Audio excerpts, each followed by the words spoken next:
이번에는 미증시에서 있었던 종목별 메가 이슈들 정리해드리는 메가3 시간입니다. 먼저 핀비즈맵 확인해 보겠습니다. 모든 섹터가 올랐습니다. 빅테크주들도 모두 상승세를 나타냈는데요.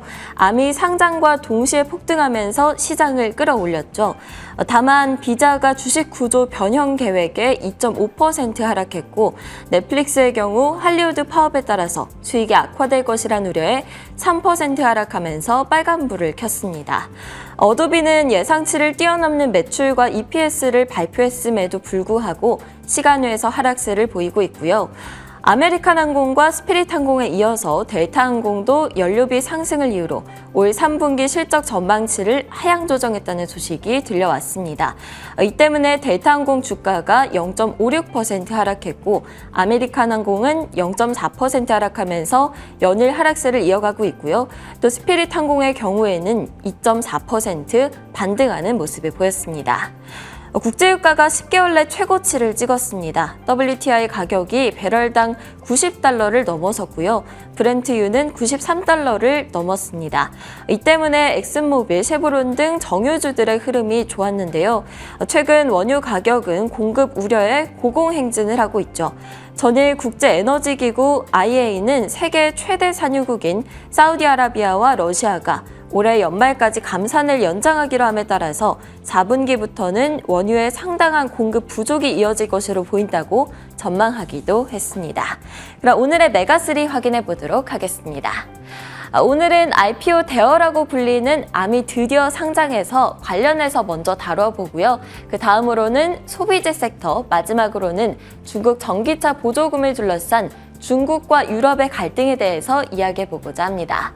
먼저 기술 섹터로 들어가 보겠습니다. 영국 반도체 설계업체인 암이 드디어 나스닥 시장에 상장했습니다. 올해 최대 규모의 IPO로 평가받고 있고요. 앞서 암의 주요 고객인 애플, 구글, 엔비디아, 삼성, 인텔, TSMC 등이 암에 투자하겠다고 밝힌 바가 있어서 주목받기도 했는데요. 간밤 상장 첫날 24.7%, 25% 가까이 상승했고요. 기업 가치는 600억 달러를 넘어섰습니다. 공모가는 51달러로 희망 공모가인 47에서 51달러의 상단으로 결정이 됐고요. 시초가는 56.1달러였습니다.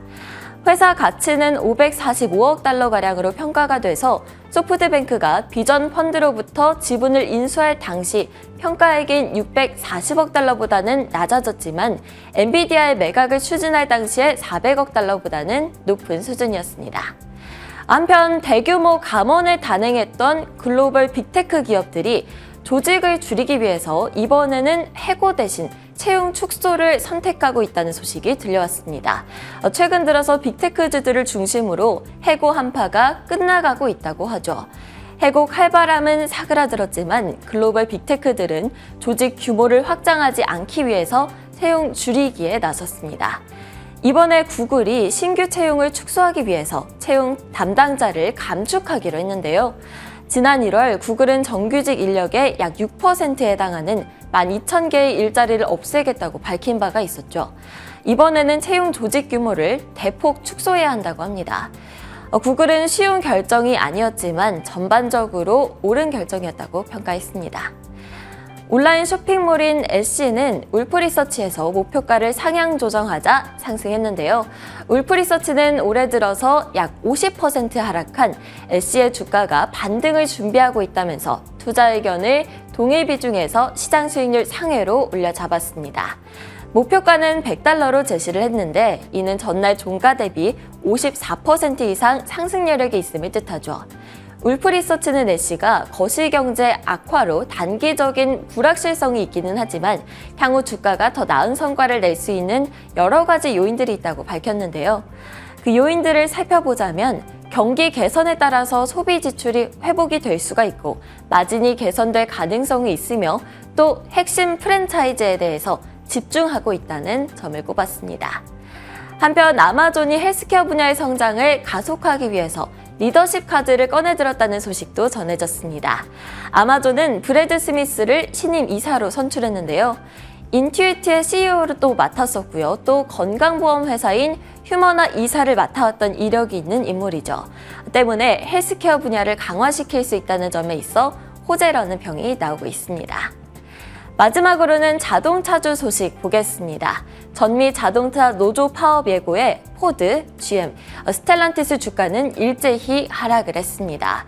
현재 임금 인상을 둘러싼 협상이 진행 중이지만 아직 합의에 도달하기에는 멀었고 협상이 결렬될 경우 15일부터 파업이 진행될 수 있다고 합니다. 한편 중국 전기 자동차 기업들에 대해서 유럽연합에서 조사를 벌이기로 했다는 소식 전해드렸던 바가 있는데요. 유럽연합은 중국 전기차 가격이 국가 보조금으로 인위적으로 낮게 유지되고 있어서 경쟁 왜곡을 유발한다면서 비판을 했었죠. 중국에서 이에 대해 노골적인 보호주의다라면서 중국과 유럽의 경제 및 무역 관계에 부정적인 영향을 미칠 것이라고 경고를 했습니다. 이 때문에 전일 하락했던 중국 전기차 기업들이죠. 니오, 샤오펑 등은 이날 상승세를 나타냈고요. 반면 전일 상승세를 나타냈던 벤츠, 스텔란티스 등 유럽의 전기차 기업들은 하락세로 돌아섰습니다. 테슬라에게는 중국과 유럽 간의 분쟁이 호재로 작용을 했는데요. 전날 1.4% 상승한 데 이어서 간밤에도 1.75% 올랐습니다.